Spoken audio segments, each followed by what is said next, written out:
no, this is so adorable. Oh, it's so sweet and heartfelt.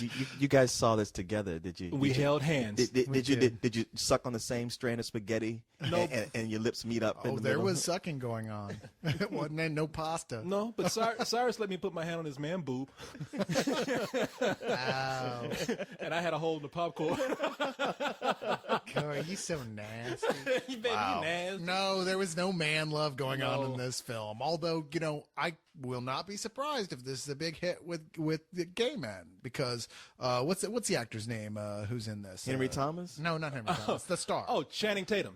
Channing Tatum spends so much of this movie with his shirt off. You'd think Matthew McConaughey was originally supposed to be in it. And that guy, I don't know about acting, but he is just a big walking hunk of man meat. He's like this big muscular guy who talks like, hey, I'm Channing Tatum. And you're like, who is this movie supposed to be for? Okay, yeah. There's no plot. It's just him taking his shirt off. I've been, yes, a lot of it is that it's like it's porn for women and gay men. No, it's a Harlequin romance novel for women and gay men filmed. Yeah. It's a Nicholas Sparks movie, so there you go. That's inherent in it. Nicholas Sparks' Harlequin romance that right now people are thinking isn't a Harlequin romance. So it's the kind of thing where a lot of people are into it now, and then years from now they'll look back on it and go like, oh my God, what were we thinking? But you never know. I mean, like a lot of people loved Love Story and Brian's Song, and you can't really watch those movies now without feeling a little nauseous from the saccharine-ness of it all. Brian's Song, that was the one about... Hey, that's one of the movies that men can cry in. Yeah, I was about to say it's the football movie. Yeah. But they are those movies that at the time they were considered to be very good movies. True. You watch them now, they're dated, and that type of emotional content comes across as very forced. And I think this is the movie that 6 months from now we're going to be feeling that way about. Well, Nicholas Sparks, most people know him nowadays as the writer of The Notebook. Sure. In the novel, right? He wrote, and the movie, which was a sizable hit. Yeah. Man, I wonder if 20 years from now somebody will write The iPad. Maybe so, but I was one of those guys that cried at The Notebook, man. Were you really? Man, I did. Why did that affect you? I don't understand. He's a fan. I'll put it out there. I just don't get it. I'm still a man, but I'm mad enough to admit that. I'm calling that into question now. Man, it was what I told you, man. I'm a sucker for crying at movies, and The Notebook was one of those movies. See, this is what Nicholas Sparks does. He writes. He doesn't write things that are so saccharine sweet. They're very, very bitter sweet. Emphasis on the bitter, because we look at it on the outside and it seems like, oh, it's a typical, just almost too sweet of a love story. And then he has to throw something in there that makes it almost tragic. Korey, it's a romantic drama. What the fuck do you think was going to happen? They all have something tragic happen to them. Can you even think of one that doesn't?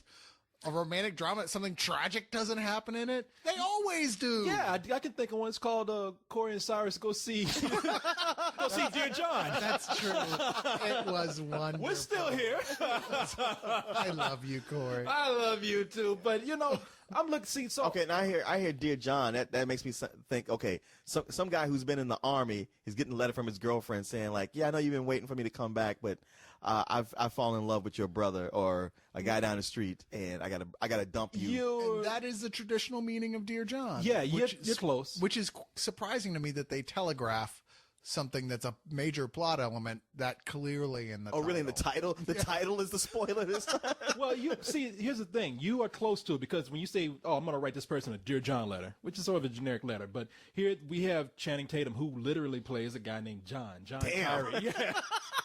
So when they say Dear John, they mean that shit. You got a Dear John letter. What? Hey, dude, your name's John. All your letters are Dear John letters.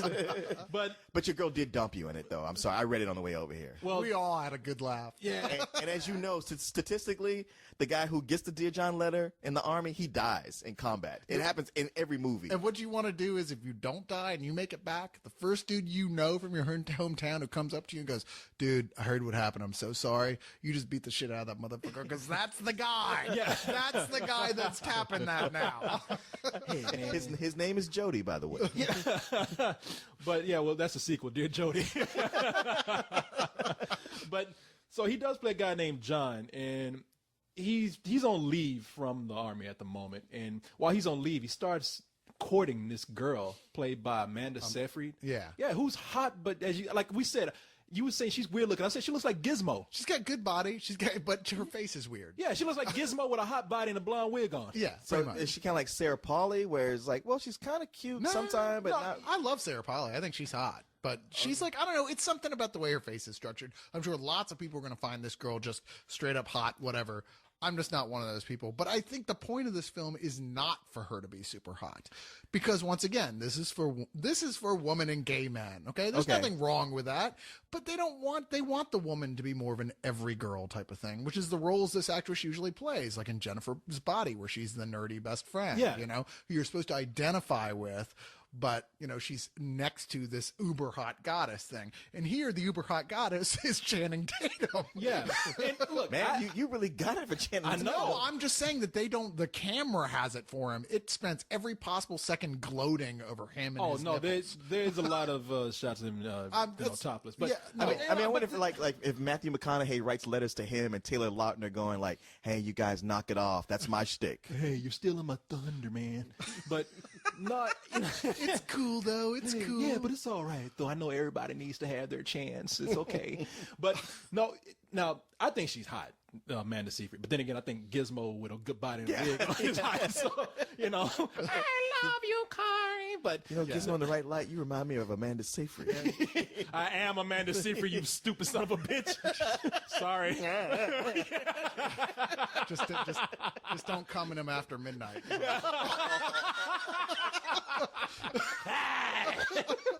But anyway, man, she's kind of a slightly reserved girl, and this guy has you can tell he has some tough man past. So that he likes that. You know, she's something calm in his life.